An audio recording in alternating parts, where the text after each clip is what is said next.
बार की बात है, कई सालों पहले सोनापुर गांव में एक भयानक हवेली थी, जिसके बारे में तरह तरह की अफवाहें फैली थी। हर किसी का मानना था कि उस हवेली में कोई चुड़ैल का साया है।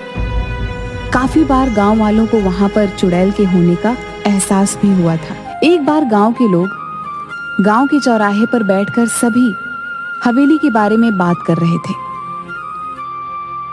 हवेली में भूत है भैया, मैंने कल उसकी परछाई देखी थी। बहुत बड़ा उसका साया दिखाई दे रहा था। अरे राही टुनटुन भैया, वहाँ पर हमने भूत नहीं चुड़ैल की पायलों की आवाज़ सुनी थी। आप ठीक कहते हैं रामू भैया, हमने भी बहुत बार आवाज़ें सुनी है उस महल में, लेकिन दिखाई कुछ भी नहीं देता। हमको तो लगता है वहाँ पर भूत रहता है। न जाने हवेली में भूत है कि चुड़ैल, लेकिन एक बार जब मेरे पति लकड़ियाँ काट रहे थे तो उनकी कुल्हाड़ी नीचे गिर गई। अचानक कुल्हाड़ी न जाने कैसे उड़ते हुए वापस उनके हाथ में आ गई। मेरी तो डर के मारे जान ही निकल गई थी।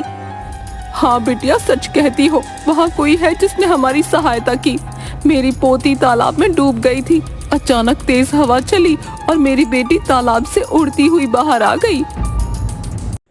देखो भाइयों, मेरा बेटा दुबई से वापस आ रहा है, लेकिन इस सब चीज़ के बारे में उसे नहीं पता चलना चाहिए कि गांव में ये सभी घटनाएं घट रही है। उन लोगों के जाने के बाद हम हवेली के बारे में चर्चा करेंगे भाइयों। गांव के ही किसान का बेटा भीखू खाद लेने शहर जा रहा था। रास्ता हवेली के सामने से ही गुजरता। जब वह हवेली के आगे से डरता हुआ पहुंचा तो उसने देखा एक सुंदर सी लड़की उसके सामने आकर खड़ी हो गई।